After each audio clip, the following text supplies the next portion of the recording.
This video is sponsored by Raycon, innovative earbud designs at prices that don't break the bank. More on them in a bit. Hello, everybody, and welcome back to another episode of The Casual Criminalist. It's going to be a dark one today because we're into one of the classics in 2022. I said I was going to cover more of the well-known serial killers because I think I said this before. Initially, I was kind of shying away from them because they've been done many times. But everyone was like, Simon, give us your take on it. I mean, not my take, me and my writer's take on them. So today, Ed Gein. I made a video about Ed Gein a while ago, and if I remember correctly, he didn't actually kill that many people. He was just like into dead bodies.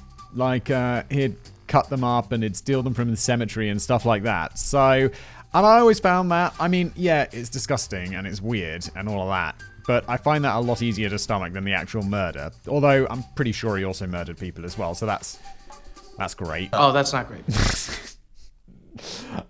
This is an episode of The Casual Criminalist. Welcome. David actually wrote this one. Ed Gein, the Butcher of Plainfield. Thank you, David. I'm going to read it. Not read it before. That's what we do here. It's a cold read. And then Jen, wonderful video editor, is going to add some music and some images and some video and all of that beautiful stuff if you decide to watch this show on YouTube. Also, of course, available as a podcast if you fancy it on the go. So there's that as well. Brilliant. Let's just crack on with it, shall we?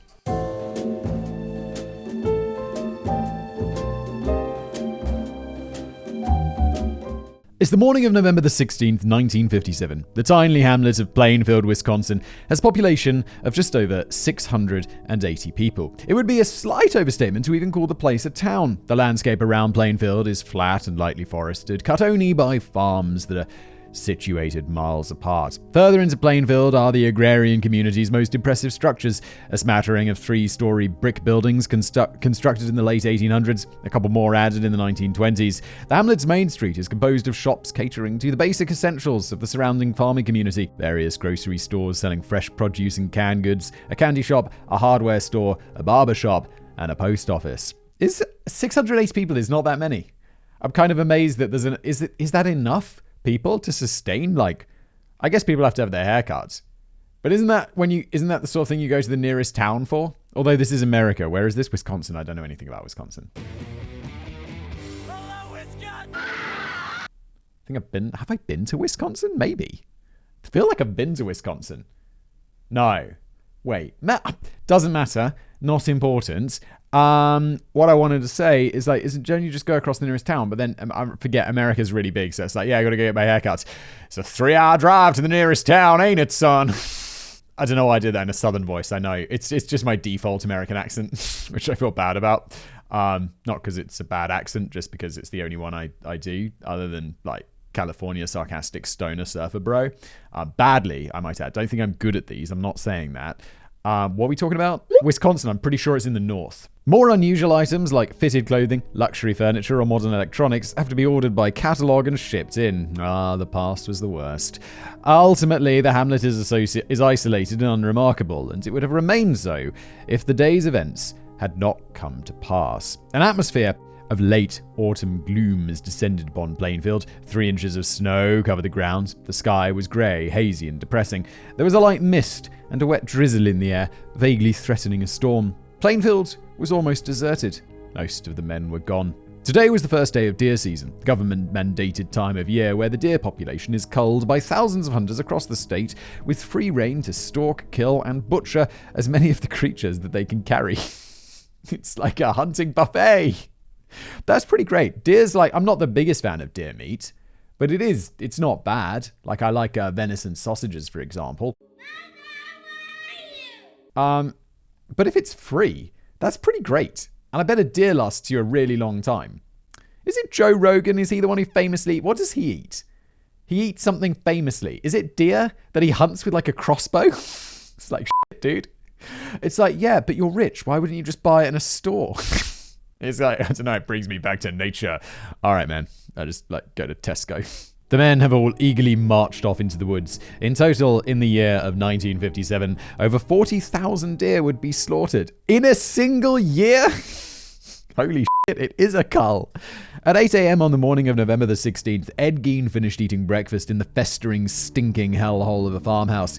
He was oblivious to the overpowering stench that would have caused a normal person to choke and gasp for air. Despite the inclement weather, Gein donned a summer jacket and plopped a deer hunting cap onto his balding head. Gein stood at 5 foot 7 inches tall, or 170 centimeters, with a slight frame, no more than 140 pounds, or just over 60 kilograms. His large, bulbous forehead, prominent cheekbones, and square jaw shaped like a windowsill displayed his descent from the German settlers who populated the region in droves the century prior.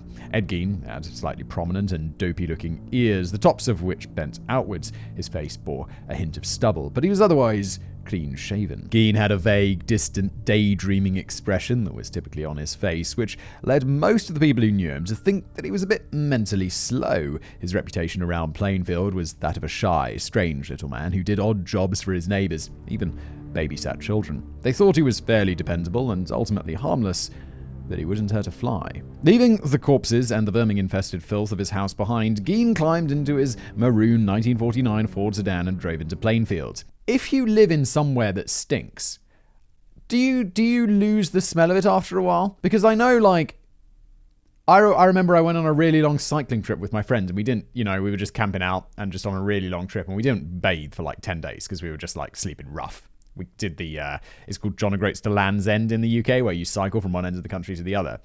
And we absolutely stank. I'm 100% sure of it. And yet it was no, I don't smell too bad. I don't smell that bad at all. Whereas absolutely I know that I stank like an absolute monster.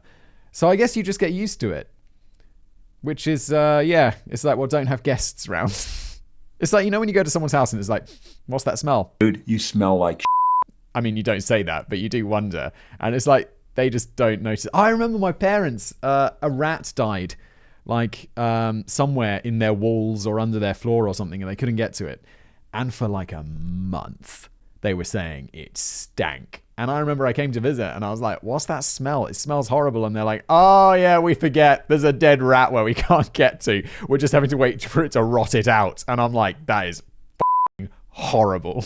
Sorry, tangent's over. He stopped off at a gas station and filled the can with kerosene. He then drove to the east end of Plainfield and parked a fair distance away from Warden's hardware store. He grabbed a glass jug and headed inside. Working the till was Bernice Warden, a tough-talking, bespectacled woman of 58 who had an eye for business and a love of fishing. Usually she would be assisted in the store by her son Frank, who also acted as the local sheriff, but he was off hunting with the rest of the men. Does a town of 680 people have a sheriff? That's so weird. But Ed Gein already knew that because he had asked Frank if he planned to go hunting when Frank had seen him skulking around Warden's hardware the day before. Bernice looked up to see Gein enter her shop and she groaned inwardly in annoyance.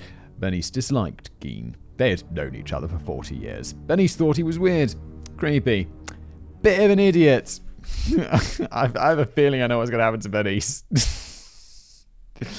Ed's going to be like, what's up, Bernice? Your time has come. Only a few weeks earlier, that wasn't very sensitive, was it, Simon? It's a horrible serial killer we're talking about. Only a few weeks later, Gein had bizarrely asked Bernice if she would like to, quote, try out the floor of the new roller skating rink that had been opened in Plainfield. Plainfield, what is up? You've got 680 people. You've got all this stuff. Gein claimed he had asked her out there as a joke, but it was not the first time he had done so. Gein had also asked her to go dancing and to a movie. Gein. This is classic. But you're an old man. This is the sort of thing, it's teenagers do it. It's yeah, would you like to go, should we go out sometime? And it's no, why would I go out with you? It's well, I was just joking. It was just a joke. Why would I want to go out with you? I was just... Poor baby, you're starting to lose it, aren't you? Gein approached the counter and asked to purchase some antifreeze, which Bernice dutifully poured from a steel barrel into his glass jug. The past, where we used to not have plastics and care about the environment. I mean, we did care about the environment. It's just, why can't we go back to this? This seems like a much more environment. Although then I went to the store once and they were doing this thing where they dispense, you can buy hand soaps and you bring your own jug. And I was like, oh, this is great. I'll definitely bring my own jug. And then I discovered it's more expensive than just buying it in the bloody plastic thing. And I'm like, well, guys, I'll just have in the plastic thing, won't I? You have to at least not financially disincentivize me from doing the right thing. How dare you? Bernice handed him the jug and wrote up a receipt. Gein thanked her and left. Moments later, Gein re-entered the store and asked Bernice to show him one of the Merlin 22 caliber rifles on the gun rack that lined the wall. Gein gently took the rifle from Bernice and examined it. Bernice, meanwhile, turned away from Gein to look out the window. She saw a new red Chevy truck belonging to her daughter's husband and commented haughtily that she did not approve of Chevrolet vehicles. Okay, interesting bit of detail there. Gein stealthily withdrew a .22 caliber shell from his jacket pocket, placed it in the rifle, and shot Bernice Worden in the head. Jesus. That escalated quickly. She dropped down and fell from Gein's sight behind the counter. He peered over it and saw Bernice lying there dead. Gein locked the front door of the hardware store to delay people from noticing Bernice's disappearance. Indeed, most people that day would assume Bernice had gone hunting. I feel like, is it a 22's of it? I used to shoot 22's. It's a very small caliber thing. I guess in fact, I think I brought this up before and someone mentioned one of the things about this weapon, the 22 or something, is at close range. This is a really grim detail. I can't remember why. It was someone in the comments, so I don't know if this is true or not. But one thing about the 22 is you shoot someone and instead of, if it was a higher caliber weapon or whatever, sometimes it can go through the side of the head and then come out, and it's like some people survive getting shot in the head incredibly. Apparently with the 22, it's got enough power to enter, but it can't exit. So it kind of bounces around in your brain and scrambles your eggs. How interesting. Of course. And I'm like, that is, yeah, okay. Brilliant. You're really helping the criminals out, Simon. Good job. Gein also removed the cash register in order to make people think it was a robbery gone wrong. Thereafter, Gein gripped the body, dragged it out back of the store, leaving a trail of blood to the Worden hardware delivery truck. He loaded the body on board and drove away. 40 minutes, dude. They're going to be like, oh, I guess she went hunting. What's this trail of blood? I don't know. That was just ketchup. Probably nothing. Let's just wash it off real quick. 40 minutes later, back at his farm, Gein hanged Bernice Worden's body from a meat hook in his barn. On his knees in the snow. After disposing of the delivery truck, Gein retrieved his Ford sedan from Plainfield and drove it back home. At 3 p.m. later that day, Elmo Ueek paid Gein a visit at his farm. Elmo found Gein out front, bizarrely changing his winter tires to the normal summer ones. Brushing that aside, Elmo apologized to Ed for shooting a deer on Gein's property that day. Ed did not approve of people hunting on his land, but Gein did not seem to mind and told Elmo to forget about it. Elmo tried to make chit-chat with Gein for a bit, but as usual with the strange shy man, it went nowhere.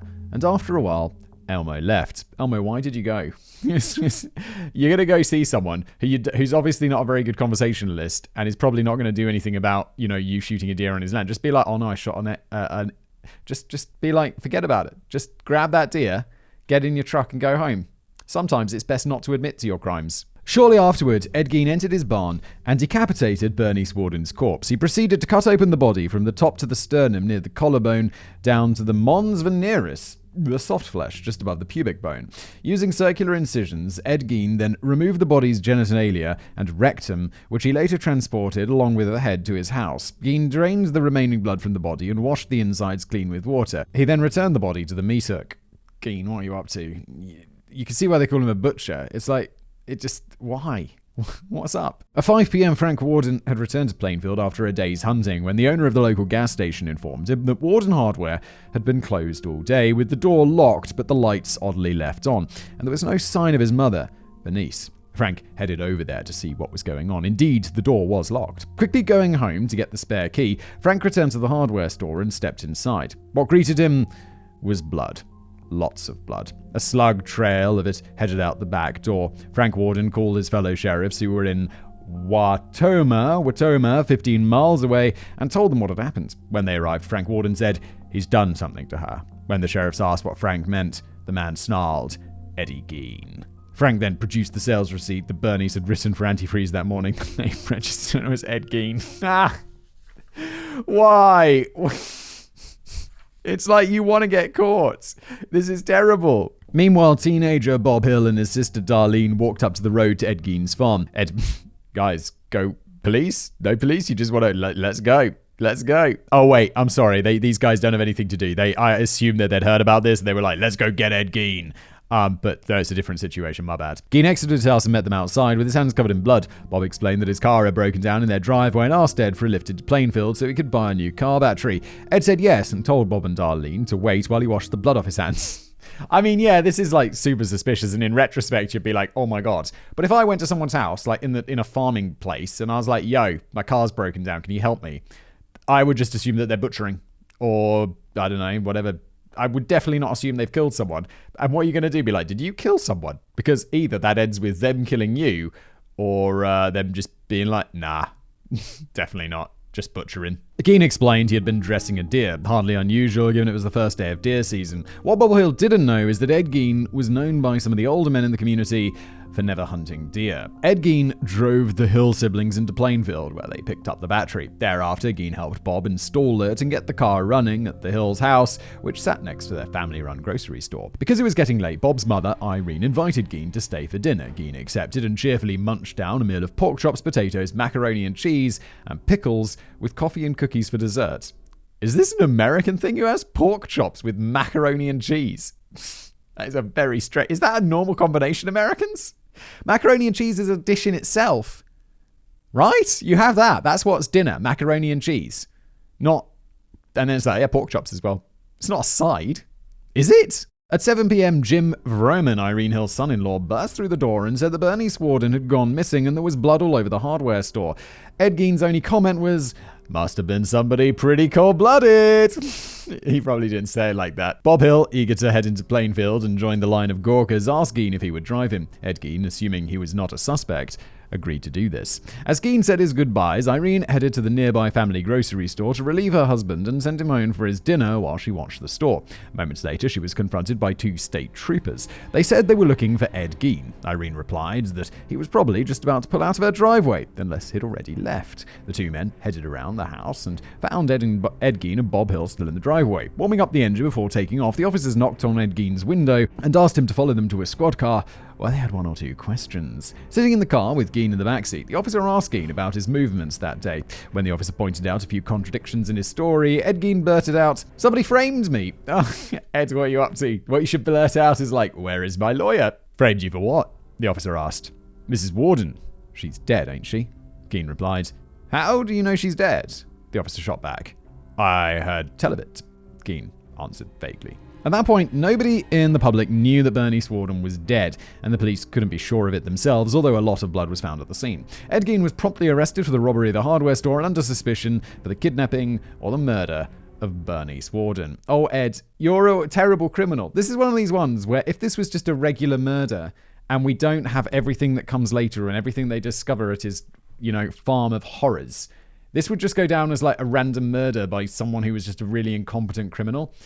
But as you will see, there is a reason why we know the name Ed Gein. At 8 p.m., Sheriff Arthur Schley and Captain, Shoep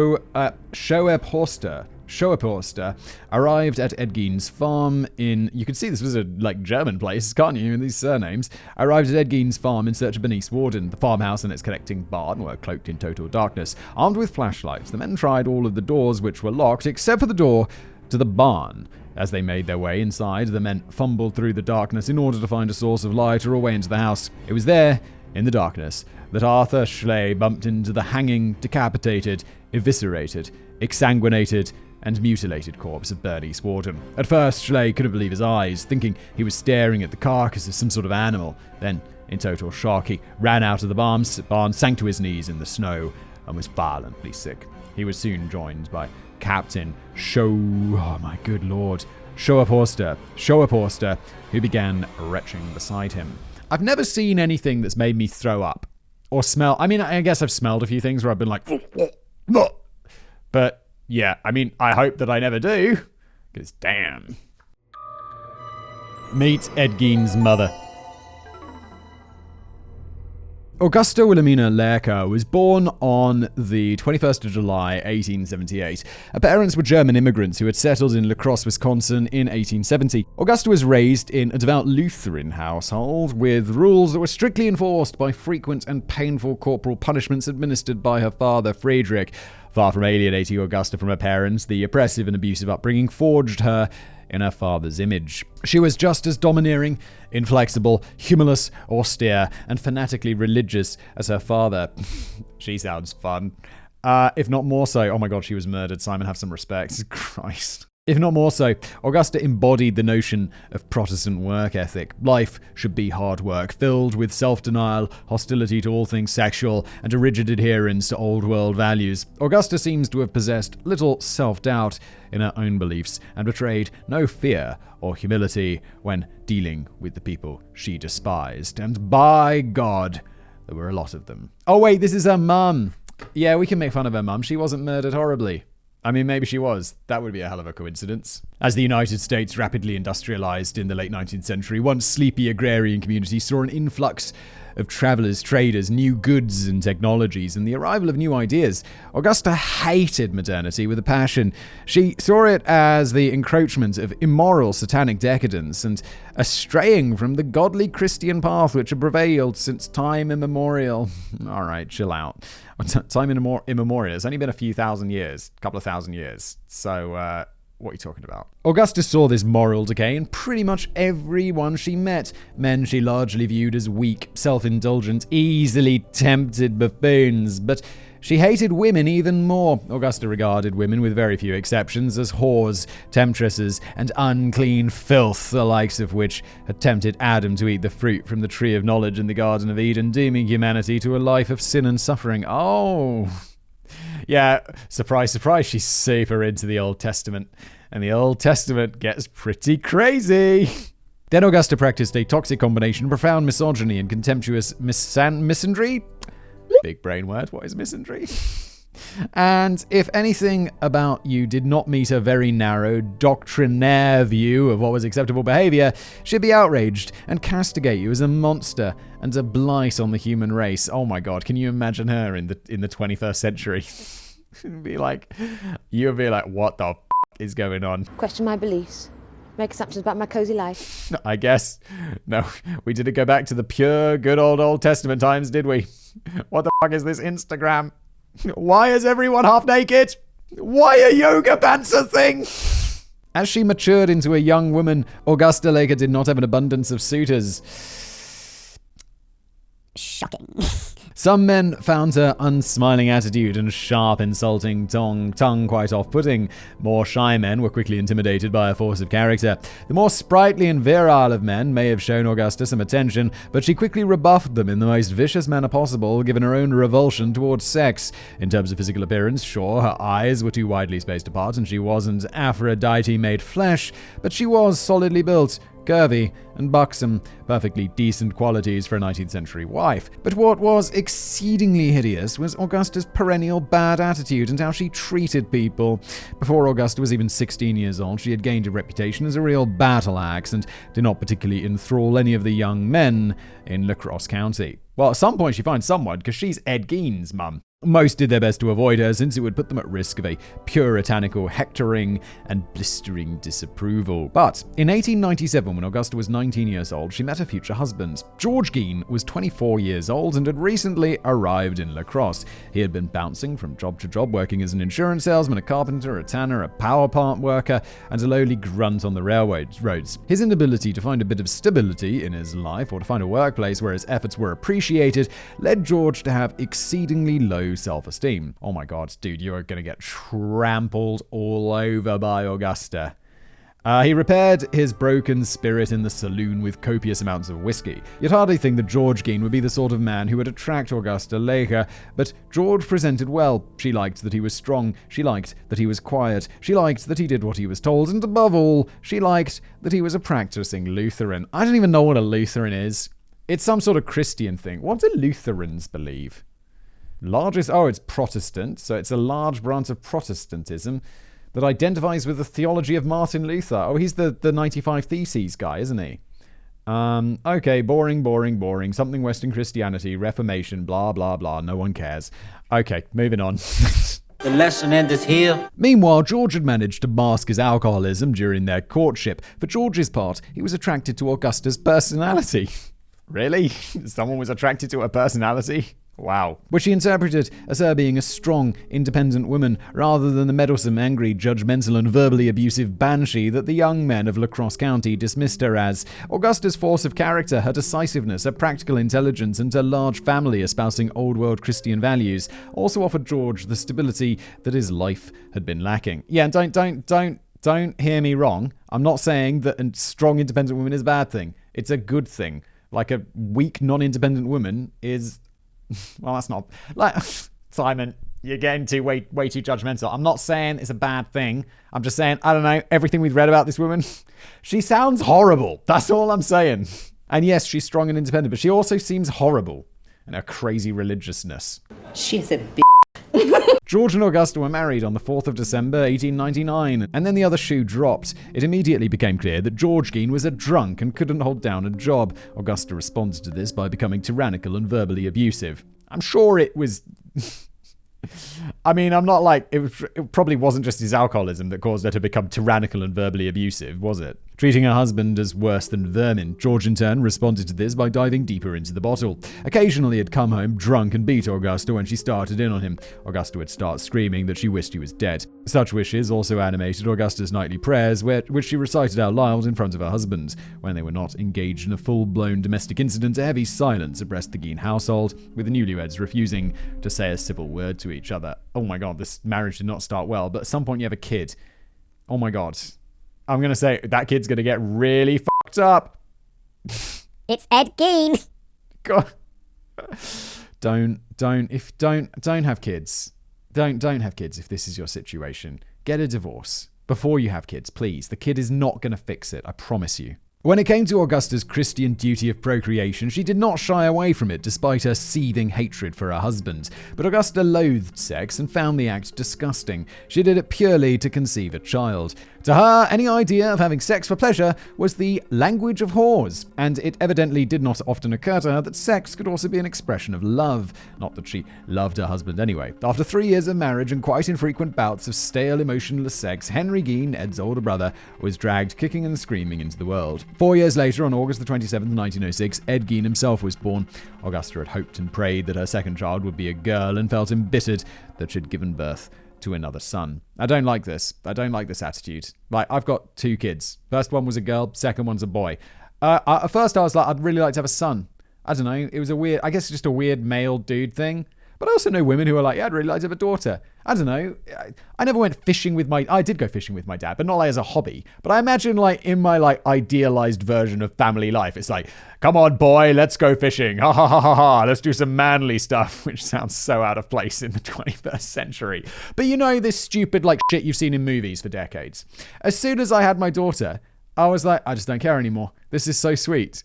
And I was just like, it doesn't matter. It didn't matter to me one bit. And to the idea of being bitter about it, like because you didn't have a daughter or you didn't have whatever gender you wanted, just seems a bit insane to me. It's like, okay. Now she was doomed to live in a household filled with dull-minded, lumbering, coarse, and carnally barbaric men. Yo, it's like 1906. Aren't people having like 17 children? Come on. She had been deprived of the opportunity to have a daughter and to mold her in her own image.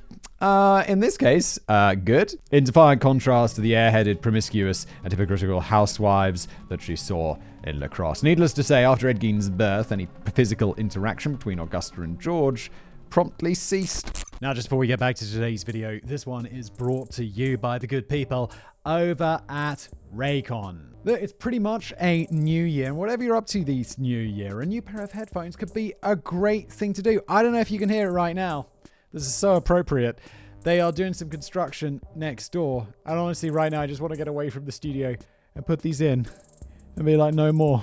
Please, no more. It's driving me insane. No, whatever you're doing is listening to a podcast, listening to some music. I don't know. I often do it when I'm out for a walk or whatever. Just for me, going to work in the morning, listening to some podcasts. It's fantastic. These headphones feel great. Also, this case is even super nice. It's kind of this like matte, soft finish. It just feels very nice indeed. Also, they've got these optimized gel tips, so they fit in your ear perfectly. They say that I should shake my head to test that they don't fall out. Yeah, that totally works. They do not fall out. Raycon start at half the price of other premium audio brands, but they sound just as good. Raycon everyday earbuds have 48,000 5-star reviews. Good lord, that is a lot of 5-star reviews. Click the link in the description box below or go to buyraycon.com/casualcriminals to get 15% off your Raycon purchase. And now back to today's video. Lusting after Mummy Dearest. Oh my, it's getting all eatable. In 1909, George Gein set himself up with a small grocery store. Being self-employed had at least one benefit. You didn't have a boss who could fire you for being drunk. It's like, yeah, one of those things. It's like my job. It's like, I could definitely have a beer with lunch and then come back and record some videos. Maybe that'd even be more of a laugh. I don't, because it's a dangerous path. And also, it's like, I would fire myself if I was drunk at work.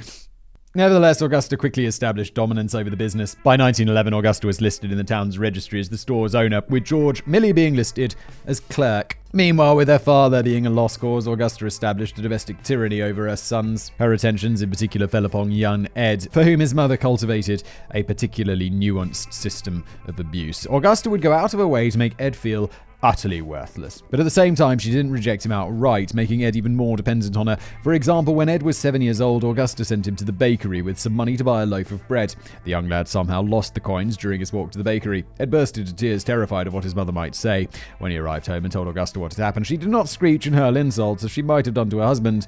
Instead, she looked at her son with contempt and disgust and quietly said, "You dreadful child. Only a mother could love you." Oh my God. This is like the worst. It's like you're purposefully screwing him up. This is why you're a horrible person. And the more I learn about you, the more I'm like, this is totally okay. Like, at first I was like, oh, she's a strong... It's like, no, she's a piece of shit. I don't know why I was trying to defend her. It's unnecessary. She's a horrible person. F*** her. She made Ed Gein, basically. I mean, Ed Gein made Ed Gein, but also his mum made Ed Gein. This ugly treatment was far less flagrant than the violent maternal abuse of Andre Chikatilo or Pedro Lopez. As such, it bred a different species of monster. Ed didn't hate his mother. He worshipped her. In Ed's eyes, she was the pinnacle of virtue, an alpha female, a lady boss who didn't take no guff, who had no time for thoughts of sex or sentimentality. She worked tirelessly, spoke her mind, acted as a moral arbiter for all of humanity, and shielded Ed from the evils and corrupting ideals of the world. All right, Ed. Get a little bit of a twisted view there, aren't you, mate? By 1913, Augusta had decided that she was fed up with the town of La Crosse and all its sinful manifestations of corruption. You live in a country farming town in the middle of nowhere. Where on earth are you going to go where they are less sinful? Really? She wished for a more isolated life in the countryside.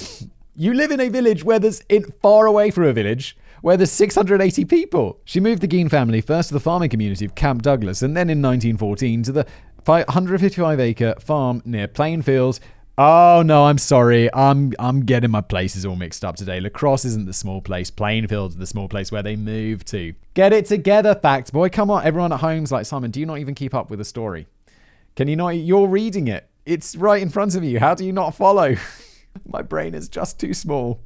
Where Bernice Warden's body was found hanging from a meter 43 years later. In keeping with the pattern that evolved during her marriage, the land deed to the farm was made out in Augusta's name. The house itself, Augusta kept immaculately clean. Cleanliness was next to godliness after all. Well, that obviously didn't rub off on her son, did it? Augusta also ensured that it was well furnished and decorated. Such was the museum-tier organization of knickknacks, throw rugs, and furniture that Augusta's husband and two sons had to tiptoe around the house and were extremely hesitant to sit on the furniture, lest Augusta shout at them for making it dirty. What's the point of furniture if you're not going to sit on it? This is one of those things you just got to accept. It's like you buy a nice new piece of furniture, and it's just like, yo, you got to be okay that it's going to get pretty fucked up.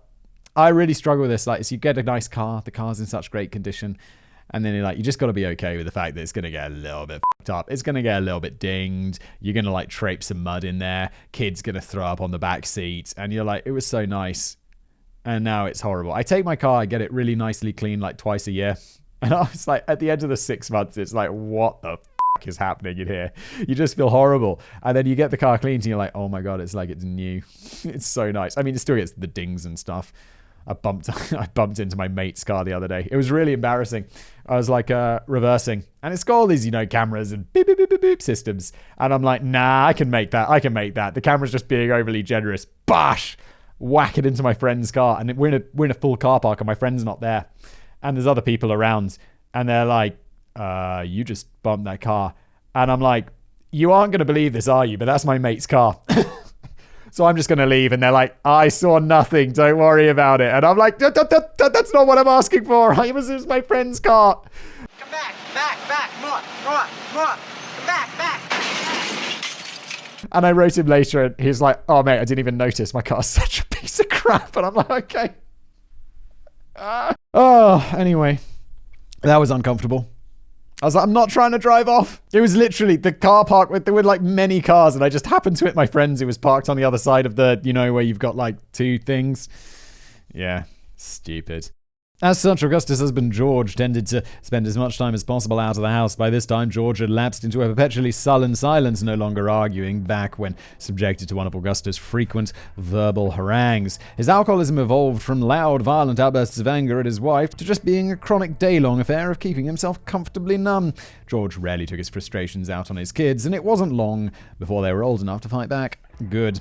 Perhaps unsurprisingly, Augusta despised the people of Plainfield. Wherever you go, there you are. And they returned the favor. Augusta spent the overwhelming majority of her time on the farm, and the Gein family rarely entertained visitors. She also kept her two boys as isolated as possible, kept firmly under her wing. The only exception to this is when they had to attend school. Henry seemed to fare better at school than Ed, gradually making friends and contacts in Plainfield, which he kept secret from his mother.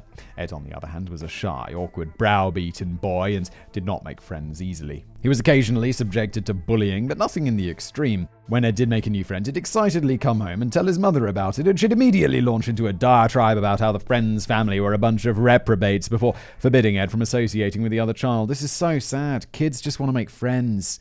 I see this right now. My older daughter is like 2 and a bit. She's like, we go to the park and there's like so many other children. And she's like, small girl, boy, play. And she has a few words. And she like plays with them. And we want to send her to like preschool and like have her make friends and stuff. But it's like they're closing down half the time. They're half open. Then there's like, someone in the class had COVID, so we're cancelling it. And it's like, it's just a total nightmare. And it's so sad because she's so friendly. She'll just walk down the street and grab people's hands. Like other kids, she'll be like, play. It's like, it's so sad, but also so sweet. As a result, Ed deliberately avoided any association with his classmates and buried himself in the world of books. He was noted at school for being quite an avid reader, although this did not mean he was highly intelligent. When he was later given an IQ test by a lunatic asylum, his scores were average. Still, books were preferable to his father's form of escapism, namely crippling amounts of alcohol. When Ed Gein finished his education in 1922 at the age of 16, he immediately began working full-time at the Gein family farm. His life became even more isolated, his only strong human connection being his ghastly, domineering mother. Not that Ed minded. He loved his mother to bits. But you know how she said, you're the son only a mother could love. You're the mother only a son could love, you witch. But you could understand this wasn't exactly ideal for his mental health. Madness was sprouting on the family farm. As both Ed and Henry reached sexual maturity, Augusta began harping on about the subject of the immorality of women. Quite frankly, Augusta did not think a single woman in Plainfield was pure or upright enough to consort with her boys, and she thought it would be better if both Henry and Ed remained celibate. Holy shit. If there's one thing I've learned in my short life, never repress anything. Henry conducted the odd liaison with local women in secret. Ed stayed a virgin, but the idea of either son forming a deep, meaningful, and lasting relationship with another woman was out of the question.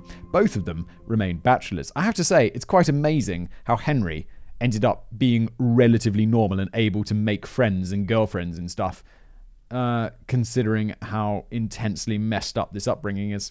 It's a really nice example. Nice example is the wrong word to use. It's a clarifying example of how, it's nature plus nurture. Like Ed Gein, these guys similar brought up, although I think we were saying that Henry got a bit of a better treatment from Augusta, but it's kind of like, it's genetics and environment, right, that make a person. Like Ed Gein obviously seems a bit more predisposed to this than Henry. Augusta's removal of any hope in Ed for any prospect of intimate or sexual contact, the soft, comforting touch of a woman, along with her harsh disapproval of anything as innocent as masturbation, profoundly damaged Ed sexually and psychologically. He spent his days taking orders from his foul-tempered and emotionally abusive mother. He wasn't allowed to connect with any women, and he wasn't allowed to masturbate. Try doing that to any 16-year-old boy, and see how that works out. Yeah, look, I've been a 16-year-old boy. Naturally, Ed did retain his sexuality. He did fantasize and he did masturbate. But it was extremely furtive and came along with a massive spoonful of self-hatred. Ed saw himself as a bestial male unable to control his base impulses. He seemed to take on board his mother's sermons that most women were soiled, evil, and repugnant figures. Not to be flippant, but as far as Ed was concerned, women's vaginas might as well have come with sharp fangs. As such, Ed's attraction seemed to grow towards his own mother, and women who resembled his mother. Textbook Oedipal stuff. And given that women like Augusta were in short supply, there's no question where Ed's desires were directed. Oh, my dude. Some have speculated that Ed and Augusta even developed an incestuous relationship, but given Augusta's attitude towards sex, this seems unlikely. What was clear is that Ed not only wanted to have sex with his mother, he admired her so much and despised himself and his masculinity so greatly that he wanted to be her. Decades passed with little changing on the Gein family farm. Even the Great Depression and the tumultuous world events of the 1930s and 1940s seemed to make little dent in their existence. Both boys skirted conscription into the army in the Second World War. Never mind Hitler, the Gein boys were enslaved to another, more local tyrant. Yeah, it's one of those things, it's like, if you're like in the rural middle of nowhere in America during the World War, it's really, other than potentially getting drafted, is it something that's really going to affect your life? I guess you could be like, wow, what if Hitler really gets it together and invades America, like in that Man in the High Castle show? But it's like, that's realistically not really possible, is it? It would be stretched far too thin. It's got to be just so removed from your reality. Like, I don't know, I think about famine sometimes, and it's just like so bizarre how there's just such crazy food inequality in the world. I mean, less so now than there was maybe in 10 or 20 years ago. But it's still just like how far removed something that is a major crisis for some people is just just not a reality, just a few thousand miles away. It's just, I don't know. I guess this is, I don't really know where I'm going with this, but it's just strange how like something so major can be going on somewhere and it could just be so little effect somewhere else. In 1940, at the age of 66, drunken, sickly, physically incapable, and spiritually broken, George Gein died, having lived a miserable existence of his own making, or at least partially through his alcoholism and his choice of wife. Henry Gein was 38 years old, Ed was 34. George's death came as a relief to the family. He was an utter deadweight that did nothing to help the farm. Ed Gein, meanwhile, took on a job as a local handyman to supplement the farm's income. He began to gain a reputation in the community as a decent sort of fellow, if a bit quiet and strange, and he was generally tolerated and even liked by his neighbours. Unlike his acid-tongued hag of a mother, who was universally hated in Plainfield. In addition to being a handyman, Ed was regularly conscripted to babysit. It turned out Ed was very good with kids. He'd play silly games, tell them stories derived from the books and magazines he'd read, and he'd buy them ice cream and candy. And before you say it, no, there's no report of paedophilia or child abuse having ever occurred. It so happened that Ed was good with kids because he was comfortable with them. They were innocent, unlike the adults his mother taught him to fear, and they were naive and sheltered, just like he was. Ed's knack for dealing with children would have been heartwarming and admirable if it weren't a symptom of the fact that, as a man, his mother had left him deeply and irrevocably broken. Yeah, this is the thing. It's like, I don't know. I don't even know what to add here, other than it's really sad that it's just a man just totally broken by a person who's supposed to make him, not break him. Cain and Abel.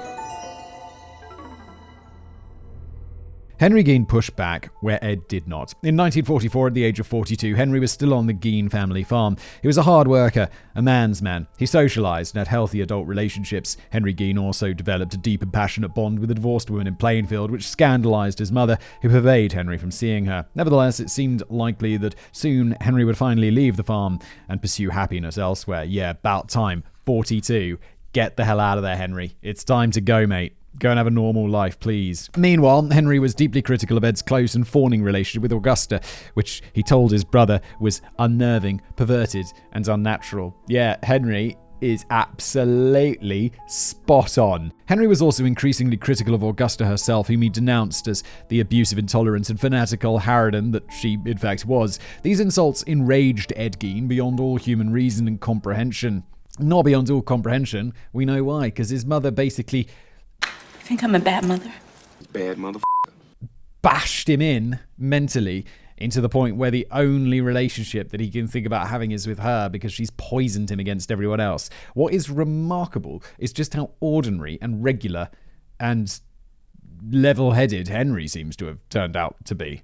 On May the 16th, 1944, Ed Gein suggested to his brother Henry that they burn out some dead grass next to some marshlands on the Gein property in order to provoke some fresh vegetation to grow there. A fierce wind caused Ed's plan to go haywire, and the fire quickly got out of control and threatened to consume a large part of the fields and even head towards the Gein household. Ed and Henry spent a considerable amount of time fighting back the flames. By the time the fire subsided, Henry Gein was no longer there. Ed Gein went to Plainfield to round up a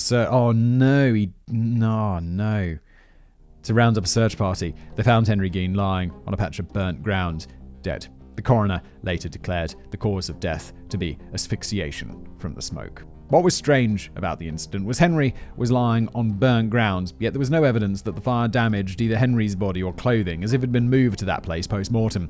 Furthermore, Henry had sustained severe blunt force trauma to the head, which the coroner speculated without evidence was caused by a rock when Henry collapsed to the ground. Finally, despite Ed's claims that he could not find his brother earlier, when the search party arrived, Ed led the crowd directly to where his brother Henry lay. Despite all of these suspicious circumstances, Plainfield law enforcement, used to handing out parking tickets and bouncing the local drunks, thought it too sensational and unthinkable that harmless Ed Gein would have murdered his much more masculine brother. Well, yeah, except he's got the huge advantage of the element of surprise because you don't expect to be murdered by your own brother.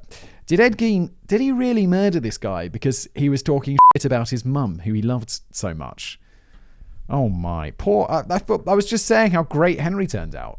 In retrospect, however, it seems quite clear that Ed Gein bashed his brother over the head, killing him. The fire was then deliberately set as a bit of theatre to explain Henry's demise. Very few...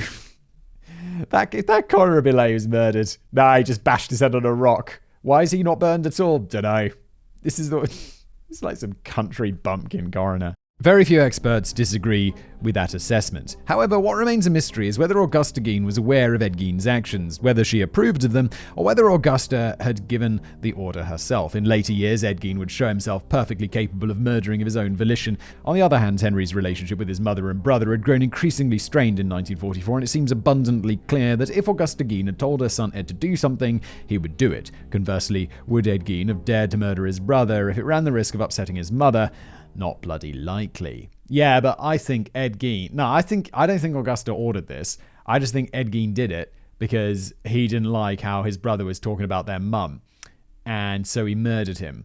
And we know he's capable of murder. He doesn't need to be ordered to murder anyone. Sic Semper Tyrannis.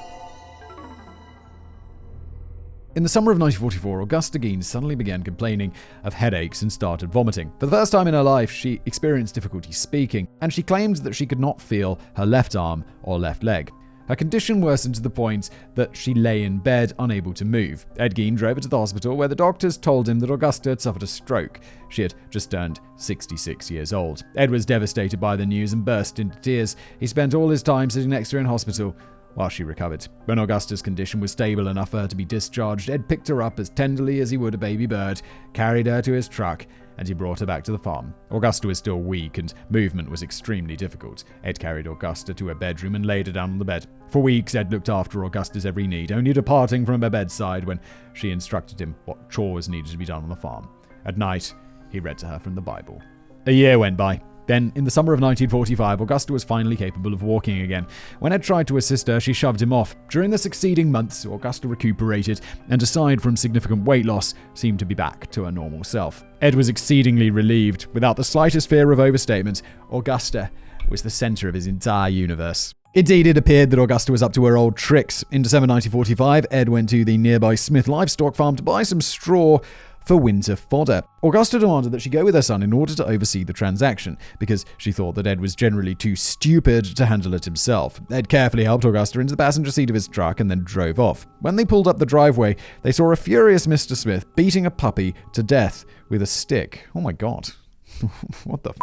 On the porch, dressed only in her pajamas, screaming at him to stop, was Smith's lover. The woman who lived with the livestock farmer was not married to him. Uh-oh, Augusta's not gonna like that. When the puppy was dead, whoa, geez, man, come on.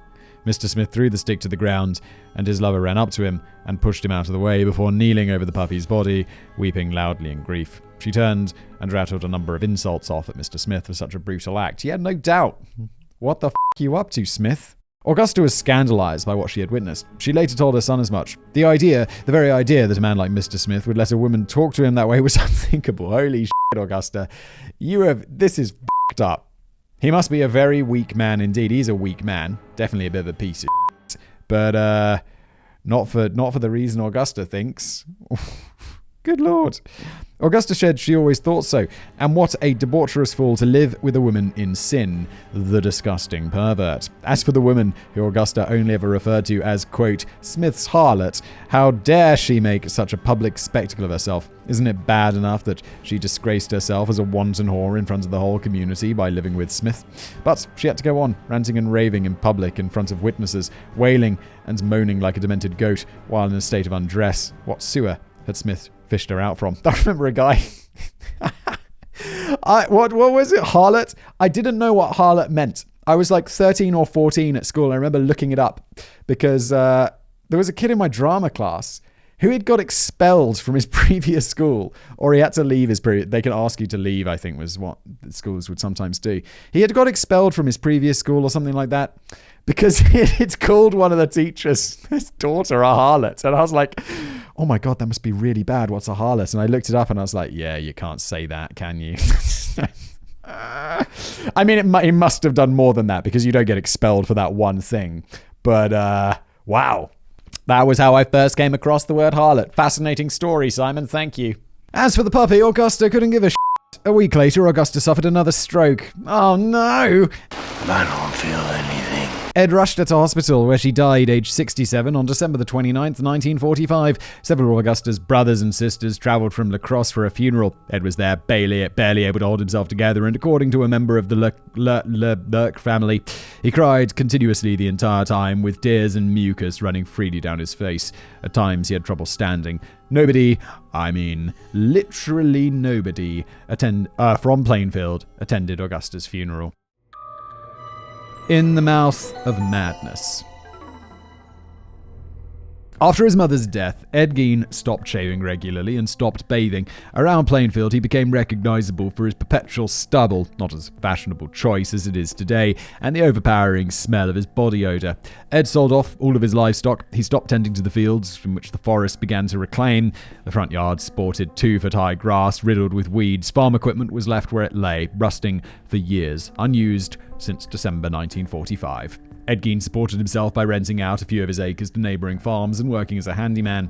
Aside from food and purchasing a new car, Ed's expenses were virtually non-existent. In general, Gein had a reputation for being a hard worker and thoroughly dependable. He was conscripted to look after the local kids. The men of Plainfield thought Gein was faintly ridiculous and timid, and occasionally subjected him to a prank or made him the butt of a joke, but they were not terribly abusive. For the most part, they just respected him as a man who could be hired to do a job well. I have to say though, if I'm having like someone look after my kids and they show up at my house and they absolutely stink, I'd be like, get the f*** out of here! I don't know what you're supposed to do in those situations. You're supposed to be like, you smell terrible. I mean, the answer is obviously no, right? You're just like, okay, we can't, I'm sorry, I have to let you go because, Smell like a dead hooker that washed up on the beach and then roasted in the sun for a week before anybody found her body.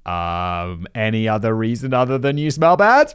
The women of Plainfield, in contrast, felt sorry for him. By and large, he was quiet, gentle, and unusually courteous towards them, even more so than their sons and husbands. Ed carried with him a sort of loneliness and sadness, which in another context could have made him attractive. This did not translate into any romantic interest from women, though. He was too odd and too timid for that. But the women of Plainfield frequently took over their fresh baking, leftovers, and invited Ed Gein round for dinner. During the meal, he would not sit until everyone else was seated. He would listen attentively while the women talked, and after dinner, he would help the women take care of the dishes. Behavior like that was highly unusual for a man in Wisconsin in the 1940s and 1950s. Do you have a radical feminist agenda? He's got that like melancholic vibe, except he's weird.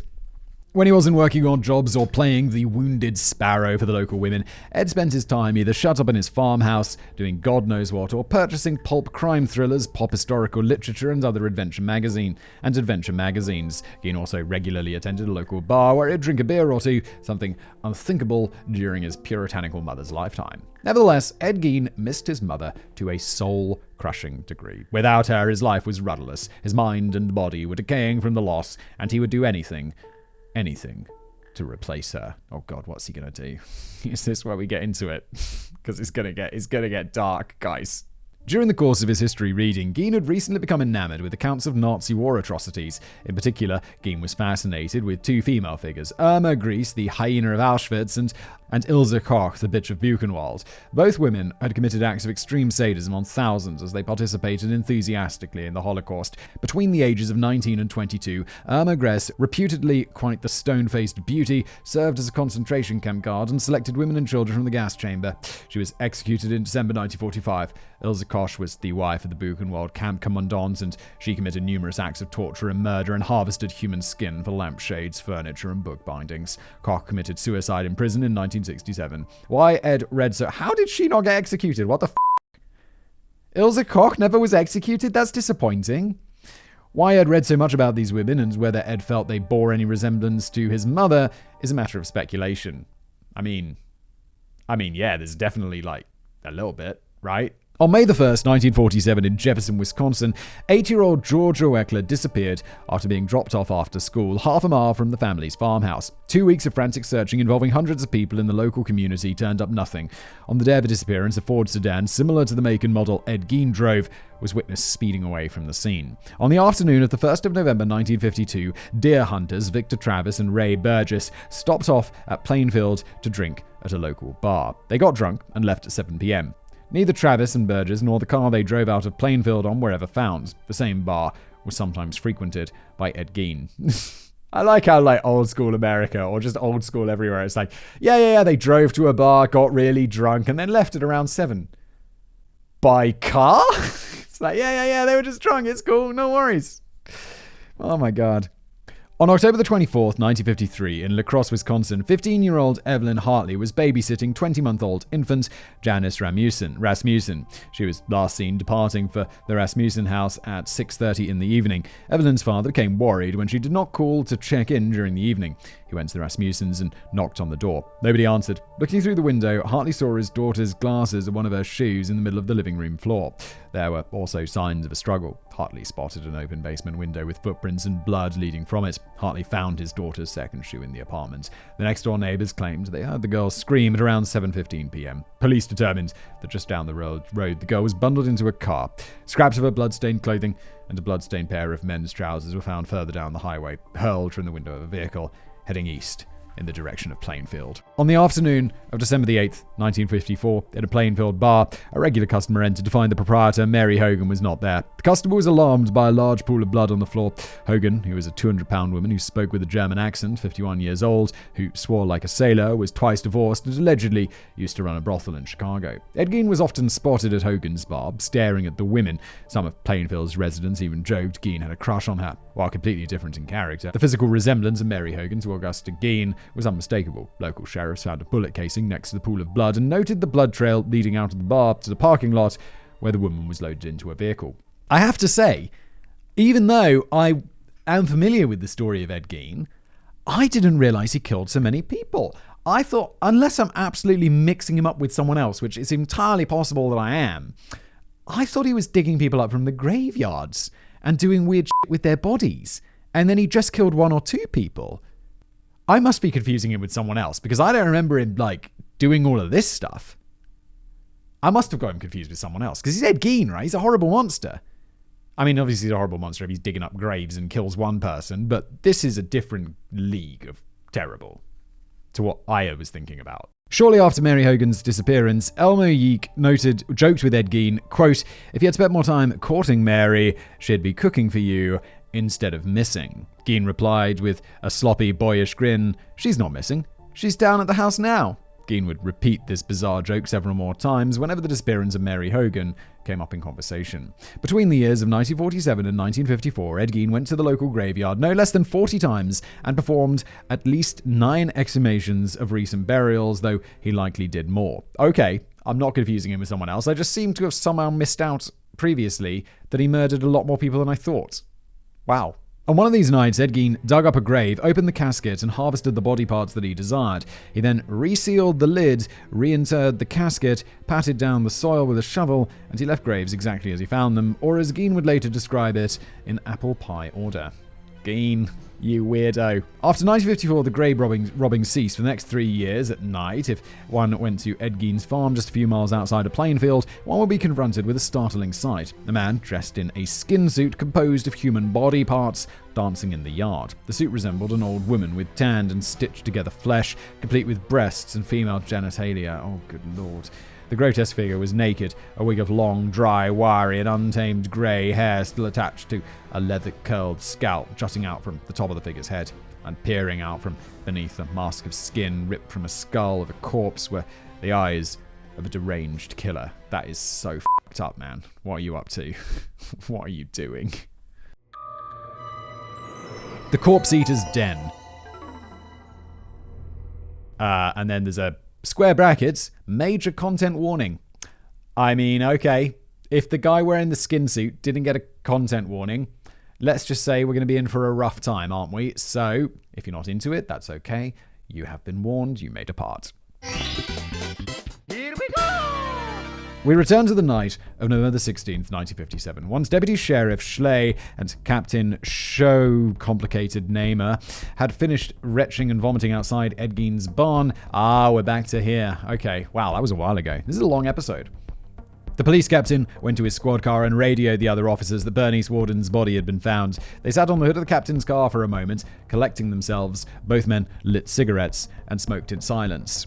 Then the two men headed back into the barn. What remained of Bernice Warden's body hung from her ankles. She had been butchered like wild game and left in the coldness of the barn to be preserved like a slab of meat in an industrial-sized freezer. The head and other certain body parts were gone, and her insides had been scraped clean and washed. What the officers did not know at the time was that Ed Gein had done this in order to convert the body into another skin suit. It would be worn as if it were a onesie.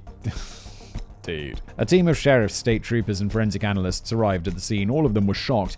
None of them, in all their experience, had seen anything like this, but they should have girded their loins as they moved into the main farmhouse.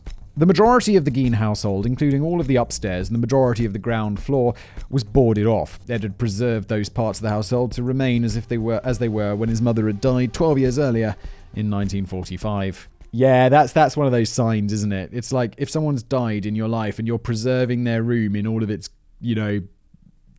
like perfectly exactly as it was, many years later, probably time to talk to someone about that.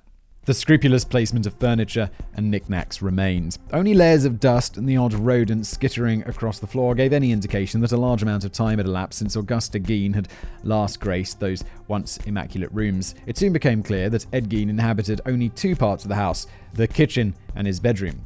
Their conditions were an entirely different story. Yeah, I didn't have rats, I got mice. I have a holiday house, and I was staying there with my family over Christmas.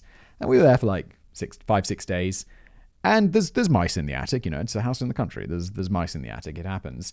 On the 6th day, the mice got brave and they came downstairs and were in the bedrooms. One was in my bedroom, one was in my wife's bedroom. And as I said earlier, we got 2 young kids. So I was like, let's just Google this to make sure, mice don't carry dangerous diseases. And they're like, yeah, look, mice in the attic, it's a party life. I mean, maybe kill them. But but mice in the bedroom at night, or if there are droppings around, is not safe around children. So we were like, all right, well, I guess a little holiday trip's cut short. So we leave, set some mouse traps. And I don't know, my parents set mouse traps when I was a kid. And I know they weren't very successful. And my father-in-law was like, mouse traps, they're not going to work very well. We set 8 of them. We came back like a few days later. 6 of those had gone off and there were dead mice in them. And I'm like, oh my God, that's nasty. One of them spine was coming out. And you're like, oh. And so I went back last weekend and there were less mice. I think the 2 traps that were left had gone off and killed them, and now there are 13 traps. There's a mouse genocide going on at my house. This is what happens when a rat gets a little too comfortable around humans. Fascinating tangent, Simon. Thank you. Let's get back to it. The first thing that struck the officers, led by Captain Complicated Name, was the stench. An overpowering mixture of festering garbage, feces, and rotting flesh. A dozen members of the team had to periodically dash out of the house to be sick that night. Deputy Sheriff Arthur Schley was absolutely traumatized by the experience. Standing in the middle of the kitchen, one could detect a herd of rats scurrying along the countertops and around the corners of the rooms. It was not easy to see them by torchlight, especially because the kitchen was claustrophobic with mounds of trash and hoarded junk. The window to the kitchen was so covered with grime that barely any of the light from the policemen's lamps outside managed to shine through. Dude, it's not nice at all. A tremendous collection of empty cans of pork and beans, Ed's regular meal, had accumulated on the countertops and on the floor. Ed had evidently heated them up and ate them right out of the can. On the kitchen shelf, I mean, that's not the worst thing. I've eaten stuff out of a can plenty of times, especially as a student, or like, pot noodles or whatever, directly out of the plastic thing. That's fine. But just throw them away afterwards. On the kitchen shelf was a coffee tin filled with hundreds of used pieces of gum, which Gein had been saving for some reason. Also on the shelf were 3 old radios, although the house had no electricity, a placard that said, "In case of fire, call 505, although the house had no telephone, and a gas mask, a bunch of empty pill bottles belonging to Augusta, a container filled with cheap plastic toys found in children's breakfast cereals, and boxes of Cracker Jack, a rubber ball, a small basin filled with sand, 2 sets of dentures that Gein had liberated from the graveyard, oh my god, and 3 bowls made from women's skulls. What the f***? David, man, you took me down a track. You took me all the way down there, didn't you? Very well written, brilliantly constructed. I loved it. You're like, yeah, he was collecting children's toys and also skulls. He had bowls made from skulls.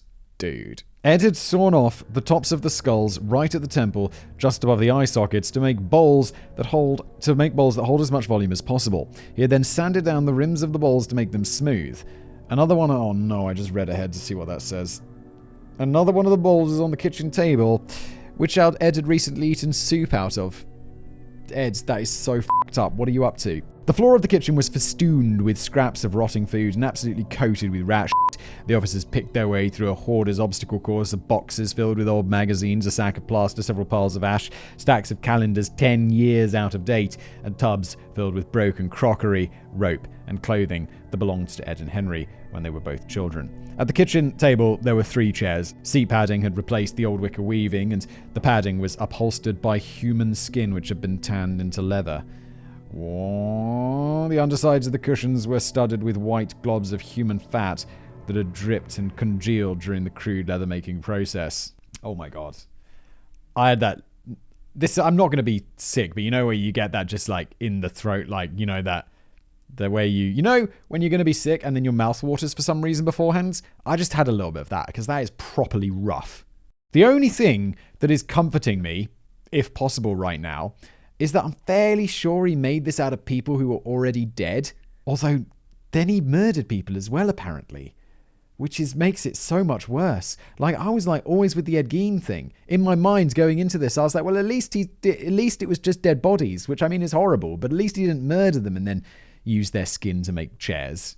Decorating the walls of the kitchen was a horseshoe hanging from a nail, a pair of deer antlers, and a Christmas wreath that had long since died, become brittle, and was covered with cobwebs. In a pile beside the kitchen door was a robe made of horsehide. Deputy Arnie Fritz gave it a kick and a cursory glance and noticed that it was covering a small paper bag. Pointing his flashlight inside the bag, he saw a lump of hair and desiccated skin. In a daze, Arnie Fritz reached into the bag, pulled out the object, and held it up and unfurled it by torchlight. Mate, what are you up to? I'd be like, whatever the 1950s equivalent of 1940s, 50s, whatever, equivalent of CSI is, I'd be like, let's wait for those guys with the gloves and strong stomachs.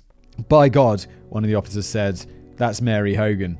Indeed, it was the face of the sassy, tough-talking bar owner who had disappeared in 1954. Her face had been preserved and transformed into a grisly, ghoulish mask for Ed Gein to wear. Never mind. My comfort from it just being dead bodies is now gone. He murdered her and turned her into a mask. I don't even know what to say. That is so... Yeah, whatever. I mean, okay. Among the endless piles of junk and trash in the kitchen, police found a lampshade that was made from the skin of a human face. Taking direct inspiration from Ilse Koch, the of Buchenwald, the skin had been cured and stretched out using a thin metal wire to make a conical shape. Closed eyelids, a flattened nose, and sealed lips could still be made out on its front side. Also among the maze of boxes and metal tubs, police discovered that Gein had used scraps of human skin to make leather bracelets, a holster for a large hunting knife, a waste paper basket scaffolded by wire, and a small drum made from skin pulled so tightly across a wooden base that it made a reverberating thumping noise. Moving into Ed Gein's bedroom, one was confronted by a bare, mouldy, yellow-stained mattress and a clot of threadbare sheets lumped at the end of it. Next to the mattress was a stove, which Gein kept warm and which he used to make various midnight snacks. Debris at the scene indicated that some of those snacks were No, my dude, he's eating their organs. Oh my good lord. Over Gein's bed was a clothesline from which had hung a series of soiled handkerchiefs. On a crate next to his bed was another bowl made out of a skull, which Ed Gein appeared to have used as a piss pot. Oh my god.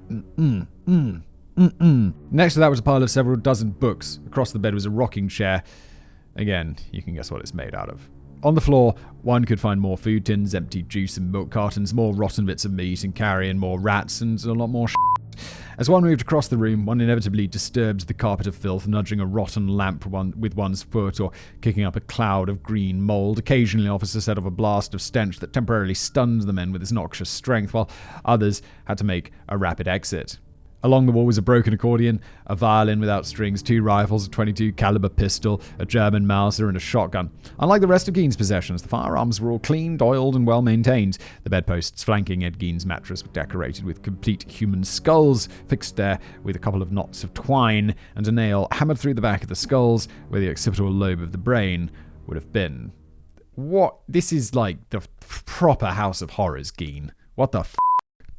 In addition to a pile of Gein's unwashed everyday clothing, police found several other personal effects. They found a belt with an ornate brass buckle, the strap of which was constructed from 15 leather-pressed female nipples, stitched together by the edges of their areolas. Gein had also crafted a small handle that would be used to pull down a set of blinds, which are decorated with a pair of human lips.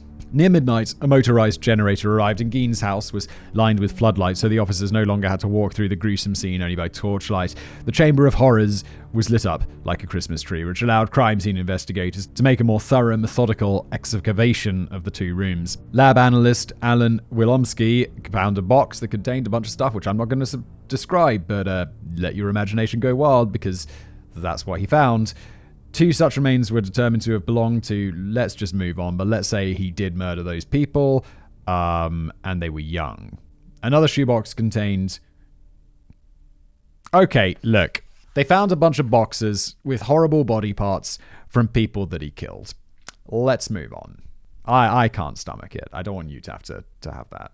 The excavation of Gein's house took until 5 in the morning on November the 17th, 1957.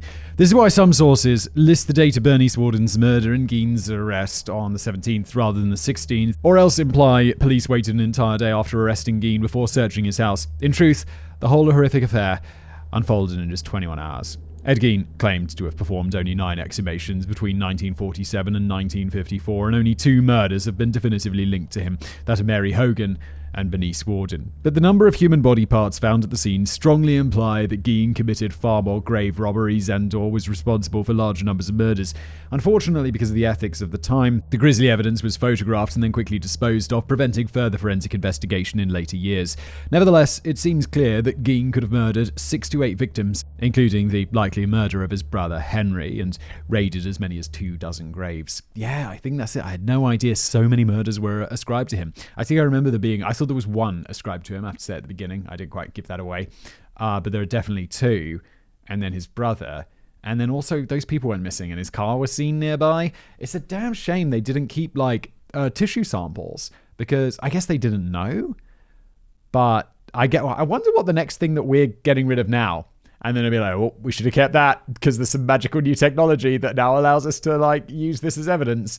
I don't think it'll be anything particular, right? I feel like we've got a fairly good grip on it these days. But that could be that's a shame. It's a shame they weren't able to go back and tie those things together. As reporters and onlookers gathered in front of Gein's house on the early hours of the 17th, they were told only that Bernice Warden's body had been found and nothing more. Yet from the number of men at the scene, the tireless hours they worked, and indeed the number of them who became physically ill over the duration of the night, it was clear to reporters and onlookers that something more had occurred. At one point in the night, a clearly shaken Deputy Sheriff Arthur Schlee simply said to reporters, quote, "It is too horrible. Horrible beyond belief."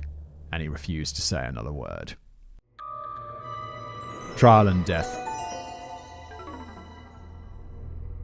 During the night of the 16th and 17th, Ed Gein spent his time in a jail cell in the Wautoma courthouse, still not having confessed to any of his crimes. At 2:30 a.m., Sheriff Schlee burst into his cell and slammed Gein up against the wall, smashing his face into the bricks, demanding to know what the man had done. Schlee had to be pulled off Gein with some difficulty by 3 other men. Still, Gein would not confess to a single thing. The next day, police formally interrogated Gein for 12 hours, and Gein did not have a lawyer present, nor was he informed that he had a right to one. Nevertheless, Gein refused to admit to any wrongdoing.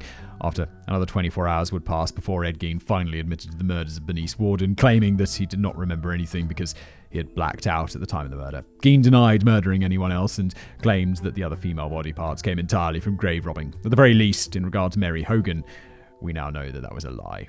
Later that day, Gein was driven out to his farm so he could indicate where he had disposed of Bernice Warden's remaining blood after collecting it with a bucket. A gaggle of journalists followed Gein and snapped a few photos. In one of the photographs now famous, his usual daydreaming expression was replaced with a sinister and ghoulish grin. 2 days later, Gein was transported to Madison, Wisconsin, where he was interrogated for 9 hours. I have been to Wisconsin. I've been to Madison. There we go. That answers my question earlier in the episode. Okay. Great work. During this investigation, Gein gave details of his grave robberies, his fashioning of costumes out of human remains, and vaguely alluding to dressing up as a woman.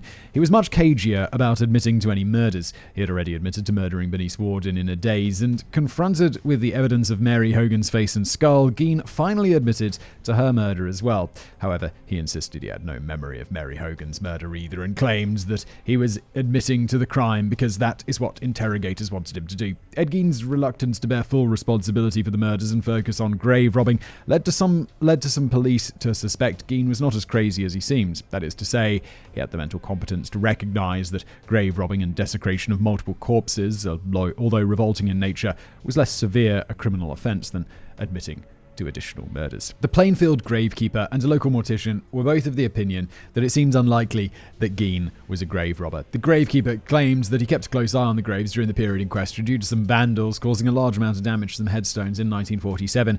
He said that the graves showed no signs of disturbance between 1947 and 1954. A local mortician said while it is possible that Gein could have forced open a casket, harvested human remains, and then replaced everything over the course of one night, that some of the times during which Gein claimed to have gone grave robbing were in the middle of winter, and the grounds would have been frozen too hard to carry out an exhumation. Wait, can't they just exhume the graves and find out? Naturally, if Gein hadn't collected the body parts from graves, that opened the question of whom else Gein would have murdered during that period. That question was never fully resolved.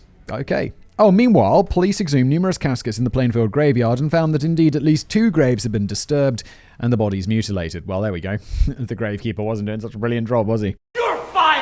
Police refused to dig up any more to avoid causing grief to the families concerned, because as far as police were concerned, the evidence of even a couple of disturbed graves was enough to verify Gein's story. Yeah, I mean, what, they just dig 2 and they both happen to be exactly as he says, and he said he did more? Yeah, I believe him. Today, most people accept the grave robbing story while allowing that Gein may have murdered more than 2 victims. Yeah, I think that seems like a pretty reasonable conclusion. We don't know he killed more than 2 people. It seems likely, but he definitely robbed graves and did all sorts of weird shit. On November the 21st, Gein was arraigned on just 1 count of murder, that of Bernice Warden, for which he pled not guilty by reason of insanity. A month later, after psychologists gave Gein a diagnosis of schizophrenia, he was declared not competent enough to stand trial and packed off to the Central State Hospital for the criminally insane. During his psychological examination, Gein laid blame on the 1945 incident where his mother witnessed Smith beating a puppy to death, which Gein claimed caused his mother's second stroke, which killed her. The Madison Capital Times ran with the headline, "Gein diagnosed his own case, blames dog." The next several weeks were predictably one of media frenzy, during which a local Plainfield woman falsely claimed that she had carried on a 20-year affair with Gein, and during which police made contradictory statements to the press about whether or not Gein had robbed a single grave to collect body parts. Press attention became all the more intense and stupefied when it came out that Gein had been harvesting body parts to dress up as his deceased mother, with whom he had developed an unnatural obsession. When journalists asked police whether Gein had tried to exhume the body of his mother, police stated that Gein had denied doing such a thing, and at any rate, Augusta Gein's casket was covered with a concrete slab, which would have made exhumation much more difficult. Yeah, at this point, Gein doesn't seem to be lying about very much, although it does seem he was definitely murdering more people, but that makes sense for him to lie about. But the exhumation of the bodies, I don't think there's really a reason for him to lie about that, because then they say it wasn't really a crime or something. They didn't decide to push charge. Oh, it's definitely a crime, obviously, but they didn't decide to pursue it or something because they had the murder charge. So at that point, you'd be kind of like, yeah, because it makes him sound more crazy. So I think he didn't dig up his mother, and he's also got a weird obsession with her, so I don't think he'd desecrate her corpse. During his interviews with psychologists, Gein confirmed that his mother's death had taken a mental toll on him and affirmed that he shared his mother's opinion that most women were unclean temptresses who should be avoided at all costs. Gein claimed that he regularly heard his mother's voice in his head after her death, started smelling rotten flesh everywhere he went, and started seeing people's faces in leaves upon the grounds. Well, I mean, we know why there was the smell of flesh everywhere, my dude. It's because there was rotting flesh everywhere. What the hell? Gein had killed engraved Rob in order to fashion several costumes, which he could replace or even become his mother with. At the same time, Gein brutalized women's bodies because he believed his mother's teaching that most women were sinful creatures. This dehumanized his victims to the extent that he could commit such appalling acts of murder and mutilation. Ed Gein's farmhouse and possessions, obviously not counting those admitted as police evidence, were scheduled for auction on the 30th of March 1958. 10 days before auction, on March the 20th, the house and all of its contents were burned to the ground. Suspicions were that the fire had been deliberately set either by angry townsfolk or traumatized police officers in order to prevent the place from becoming a shrine to a monster. An exact cause of the fire was never determined. Ed Gein's 1949 maroon Ford sedan was purchased by a carnival ringmaster, Bunny Gibbons, who charged people 25 cents in order to see it. Numerous special interest groups demanded that this sideshow be stopped when a local sheriff shut down the exhibit at a county fair in Slinger, Wisconsin, and the state government banned its exhibit later that year. Then the car was never seen again. Ed Gein was declared fit enough to stand trial for the murder of Bernice Warden in November 1968. That kind of surprises me. I just assumed he'd be in the insane asylum forever. I guess they're going to murder him? They're going to kill him? Maybe. He was not brought to trial for any other murder for the grave robbing due to, quote, prohibitive costs. During his trial, that's a weird one. It doesn't normally stop people getting prosecuted for horrific crimes. During his trial, Gein repeated his claim that he had blacked out during the murder and that the last thing he remembered was trying out the rifle Bernice Warden had handed to him, loading a bullet into the chamber, and then it had gone off accidentally. Given the methodical way Gein had disposed of the body thereafter and his long history of systemically butchering either murder victims or disinterred bodies, it's likely that his claim is nowhere near the truth. Nevertheless, in a trial without a jury, the judge found that Gein was not guilty by reason of insanity and recommitted him to the insane asylum. Okay, Gein died there we go. He did die at the insane asylum. He died at Mendota Mental Health Institute on the 26th of July, 1984, aged 77. He was buried in Plainfield Cemetery alongside his father, brother, and dear beloved mother. Really? They buried him at the same cemetery where he was grave robbing? That's kind of fucked up to the people buried in that cemetery, guys. Dismembered appendices. Number 1. Sheriff Arthur Schley was so traumatized by what he saw in Ed Gein's house that he never fully recovered. Shortly after Schley was due to give evidence at Ed Gein's trial in 1968, he died of heart failure. One of his friends insisted that Gein was responsible for his murder. Number 2. Ed Gein's case inspired Robert Bloch's 1959 novel Psycho, which Alfred Hitchcock made into a movie the following year. Gein also inspired aspects of the movie Texas Chainsaw Massacre in 1974, Silence of the Lambs in 1991. Gein also inspired numerous grindhouse and low-budget horror movies over the years and a number of biopics, most of which are pretty awful. Gein's story was also adapted into a few stage plays and an off-Broadway musical. Really? Really? That's not very tasteful, guys.